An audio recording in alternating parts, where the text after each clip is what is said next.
On today's Home Front, our digital and television column where we try to bridge the military-civilian divide, we want to look at a new plan to help women in the military get maternity uniforms for free.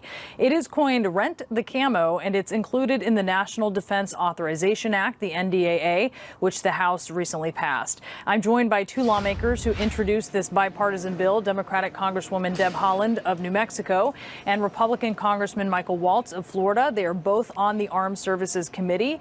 And this is bipartisan, as I said. We don't see that all the time these days. But Congresswoman Halland, just tell us a little bit about what need this program would meet for expectant moms in the military.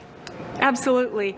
So first of all, I'll say that the House Armed Services Committee, we're all of us, a bipartisan effort to make sure that women have long and successful careers in the military. And this is just one way that we can help ensure that.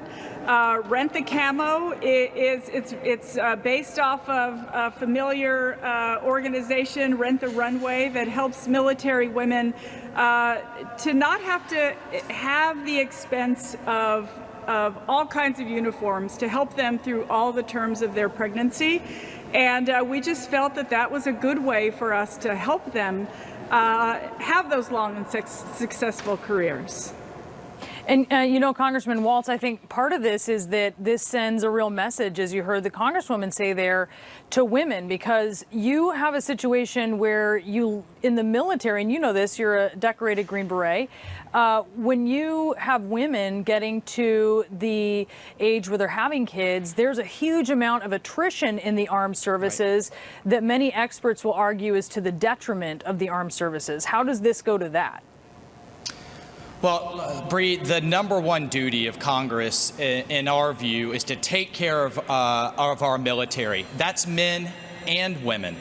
And this program, as Representative Halland said, would essentially have our services, Army, Navy, Air Force, Marines, provide these uniforms in kind of a rent fashion rather than having the service women having to buy them as they go through the pregnancy. It saves them money. It saves the services money. This was really brought forward to me by an Air Force major I have on my staff. She's a mom of 5 kids. And to your point, it's a tremendous expense, but also when we see these experienced, she's an Air Force cyber warrior. We need her to stay in the military and to continue to serve. And, as they're trying to have a family, deal with deployments, and they shouldn't have to deal with these additional expenses. So I'm really proud to work with Representative Halland. Despite what you see on the news all the time, we can come together. We do come together, and particularly when it comes to supporting our military. And Congresswoman, you have a personal connection to this, right? About your mom who was in the military but ended up giving that up because she was having children. Absolutely, yes. She was in the Navy.